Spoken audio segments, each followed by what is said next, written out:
අපේ ශුටිපැටියාගේ YouTube channel එකට මං ගොඩක් ආදරයෙන් පිළිගන්නවා. ඔන්න ඉතින් අද අපේ නාදිය මැණිකයි අම්මේ ඇවිල්ලා ඉන්නේ. මේ දවස්වල අපි වගේම ශුටි පැටව ඉන්න අම්මිලා අප්පච්චිලාට ශුටි පැටවුන්ගේ වීසා සම්බන්ධයෙන් අත්‍යවශ්‍යම වන ඩොකියුමන්ට් එකක් ගැන විස්තර ටිකක් ඔයාලට කියන්න. ඔයාලත් අපි වගේම ෆැමිලි එකම කොරියාවේ ඉන්නවා නම් ශුටි පැටියාගේ වීසා ළඟදී අලුත් කරන්න හරි අලුතෙන් වීසා ඇප්ලයි කරන්න හරි ගියා නම් මේ ප්‍රශ්නෙට මුහුණ දෙන්න ඇති. අපිටත් ඒ වගේම ප්‍රශ්නයකට මුහුණ දෙන්න වුණා. අලුතෙන් තමයි මේ ඩොකියුමන්ට් එක අපෙන් රික්වෙස්ට් කරන්නේ. මොකද අපි කලින් අපේ ශුටි පැටියට පළවෙනි පාරට ටෙම්පරරි පාස්පෝර්ට් එකෙන් වීසා ඇප්ලයි කරද්දී අපිට මේ ඩොකියුමන්ට් එකේ ඉෂුව එකක් ආවේ නැහැ. මේ ඩොකියුමන්ට් එක නැතුව තමයි අපිට පළවෙනි පාරට අපේ ශුටි පැටියට වීසා ඉෂු කළේ.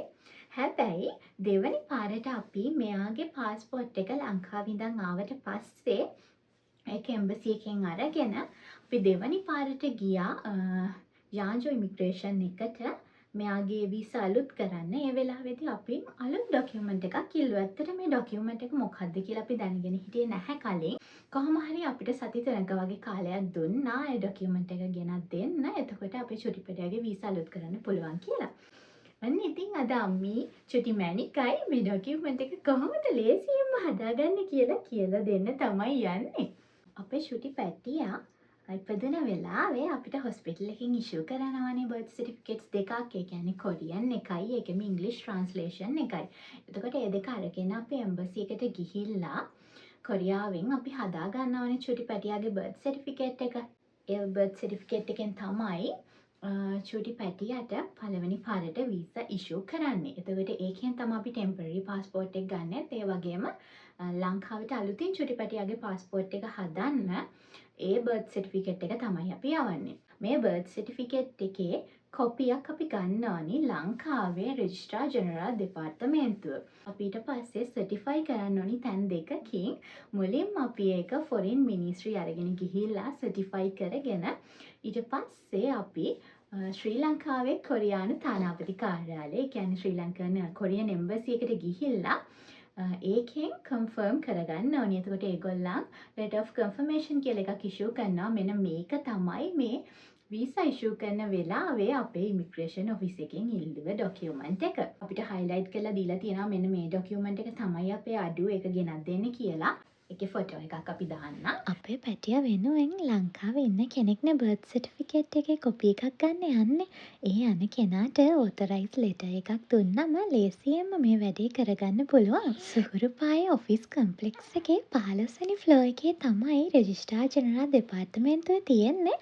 එතෙන්ට ගිහින් ෆෝම් එකක් ෆිල් කරලා ඕතරයිස් ලෙටර් එකත් එක්ක රුපියල් 120ක මුදලක් දුන්නම ලේසියෙන්ම මේ බර්ත් සර්ටිෆිකේට් කොපි එක ගන්න පුළුවන්. සුහුරුපායේ ඔෆිස් කම්ප්ලෙක්ස් එකේම 16 වෙනි ෆ්ලෝර් එකේ විදේශ කටයුතු අමාත්‍යාංශය තියෙන නිසා එකම දවසේ එකම තැනින් මේ වැඩ දෙකම කරගන්න පුළුවන්. ෆොරින් මිනිස්ට්‍රි එකෙන් ඩොකියුමන්ට් සර්ටිෆයි කරගන්න යනවා නම් අනිවාර්යයෙන්ම අපොයින්ට්මන්ට් එකක් දාලා තමයි යන්න ඕනේ. ඊ චැනලින් හරහා අපොයින්ට්මන්ට් එක දාගත්තොත් අපිට ගොඩක් ලේසි. අපි අපොයින්ට්මන්ට් එක දාන වෙලාවේ අමතක නොකර ඩොකියුමන්ට් හෝල්ඩර්ට අපේ චුටි පැටියාගේ නම දාලා ඩොකියුමන්ට් කැරියර්ට අනිවාර්යයෙන්ම ඩොකියුමන්ට් එක අරගෙන එදාට ඒ වෙලාවට යන කෙනාගේ නම තමයි දාන්න ඕනේ.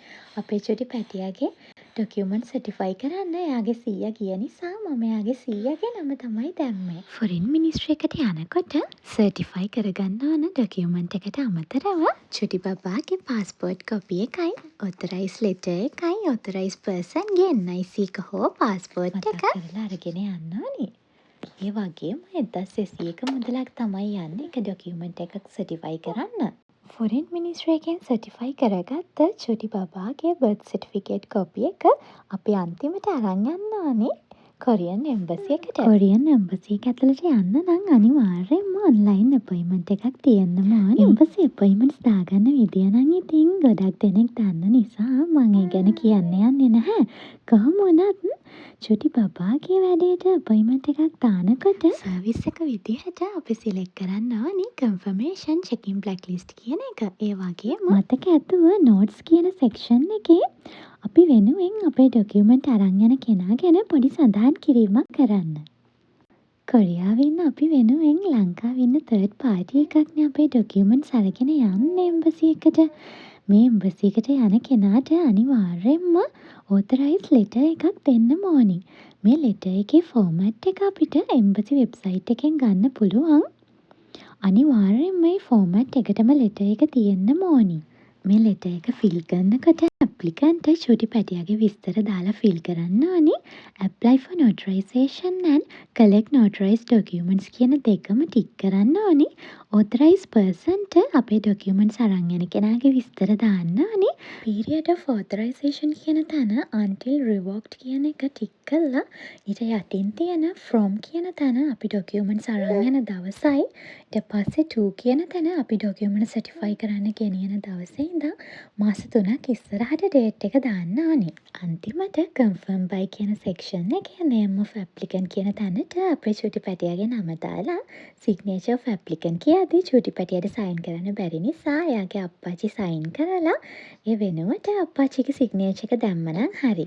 මේ විදිහට complete කරපු authorized letter එකත් එක්ක චුටි බබාගේ passport copy එකයි චුටි බබාගේ අප්පච්චි චුටි බබා වෙනුවෙන් authorized letter එකේ sign කරපු නිසා අප්පච්චිගේ passport copy එකකුයි ඒ වගේම අපි වෙනුවෙන් අපේ ඩොකියුමන්ට්ස් අරන් යන ඕතරයිස් පර්සන්ගේ NIC එකයි NIC එකේ කොපි එකයි අපිට සර්ටිෆයි කරගන්න ඕන චුටි පැටියාගේ බර්ත් සර්ටිෆිකේට් කොපි එකයි පැටියාගේ බර්ත් සර්ටිෆිකේට් එක ෆොරෙන් මිනිස්ට්‍රි එකෙන් සර්ටිෆයි කරාම අපිට හම්බෙන ඩොකියුමන්ට් එකයි හරියටම රුපියල් 1200ක මුදලක් එක්ක එම්බසි එකට සබ්මිට් කරාට පස්සේ අපේ ඩොකියුමන්ට් වල මොකුත් අඩුපාඩුවක් නැත්තම් ඒගොල්ලෝ ඒක බාර ගන්නවා මෙන්න මේ විදිහට අපි සබ්මිට් කරපු අපේ ඩොකියුමන්ට්ස් ටික letter of confirmation එකත් එක්ක ඩොකියුමන්ට්ස් බාර දුන්න දවසට පස්සේ දවසේ 2:00මාරත් 4ත් අතර අපිට ගන්න පුළුවන්. ඇත්තටම මම මේ වීඩියෝ එක කරන්න මේන් රීසන් එක උනේ මේ ඩොකියුමන්ට් එක ගන්න ප්‍රොසෙස් එක ඇතුලේ අපි මුහුණ දුන අපහසුතාවයන්ට ඔයාලා මුහුණ දෙන එක අවම කරන්න. අපේ චුටි පැටියාගේ එම්බසි එකට අරන් ගිය ඔතොරයිස් ලෙටර් එකේ ඇප්ලිකන්ට්ගේ සිග්නේචර් එක දාන්න තියෙන තැන මම අපේ පැටියාගේ නම තමයි දැම්මේ. එයාට සයින් කරන්න බැරි නිසා. ඉතින් එම්බසි එකෙන් ඒක පළවෙනි පාර රිජෙක්ට් කරා. එතන බබා වෙනුවට බබාගේ අප්පච්චි තමයි නම ලියලා සයින් කරන්න ඕනි කියලා. ඉතින් අපිට තවත් දවසක් අපොයින්ට්මන්ට්ස් දාගෙන ඩොකියුමන්ට්ස් බාර දෙන්න එම්බසි එකට යන්න වුණා. එම්බසි එකට යද්දී හරියටම මම 1200ක් අරන් යන්නේ කියන්නේ එම්බසි එක ඇතුලේ සල්ලි මාරු කරලා දෙන්නේ නැති නිසා. මම මුලින් පැහැදිලිවම කියපු ඩොකියුමන්ට්ස් ටික තමයි මට මේ වැඩේට ඕනි වුණේ. ඒ කොහොම වුණත් මගේ හස්බන්ඩ්ගේ බර්ත් සර්ටිෆිකේට්ස් කොපි 2යි NIC කොපි 2යි ඊට අමතරව කොරියන් රෙසිඩන්ට් කාඩ්ස් වල කොපි 2යි යවුවා හදිසියකට අවශ්‍ය වුණත් ගන්න පුළුවන් වෙන්න. ඒ වගේම මම විශේෂයෙන් කියන්න ඕනි මම මේ වීඩියෝ එකෙන් පැහැදිලි කරන්නේ 2025 10:31 වෙනකොට අපි මේ ඩොකියුමන්ට් එක හදාගත්ත ප්‍රොසෙස් එක. මේ ප්‍රොසෙස් එක ඇතුලේ අවශ්‍ය වෙන ඩොකියුමන්ට් සහ මුදල් ප්‍රමාණයන් ඉස්සරහට වෙනස් වෙන්නත් පුළුවන්. කොහොම වුණත් මේ තැන්වලට යනකොට අනිවාර්යෙන් මාරු සල්ලි අරන් යන්න. ඒ වගේම අපි ඔන්ලයින් අපොයින්ට්මන්ට්ස් දාගන්නකොට අපිට ඊමේල්ස් එනවනේ. ඒ ඊමේල්ස් වල print outs අරගෙන යවන්නත් අමතක කරන්න එපා. තවත් විශේෂ දෙයක් තියෙනවා ඔයාලට කියන්න. අපිට දැනගන්න හම්බුන තොරතුරු වලට අනුව යාන්ත්‍ර ඉමිග්‍රේෂන් එකෙන් අපේ මේ ඩොකියුමන්ට් එක ඉල්ලුවා වගේම තවත් ඉමිග්‍රේෂන්ස් කිහිපයකින්ම මේ ඩොකියුමන්ට් එක ඉල්ලලා තිබුණත් තාමත් මේ ඩොකියුමන්ට් එක ඉල්ලුවේ නැති ඉමිග්‍රේෂන්ස් උත් තියෙනවලු. මෙන්න මේ දේවල් ටික තමයි මම අද ඔයාලට අරන් එන්න ඕනි කියලා හිතුවේ. මං හිතනවා මේ දේවල් වැදගත් වෙයි කියලා. එහෙනම් ඉතින් අපේ චුටි පැටියට දැන් හිටියා ඇති. අපි ගිහින්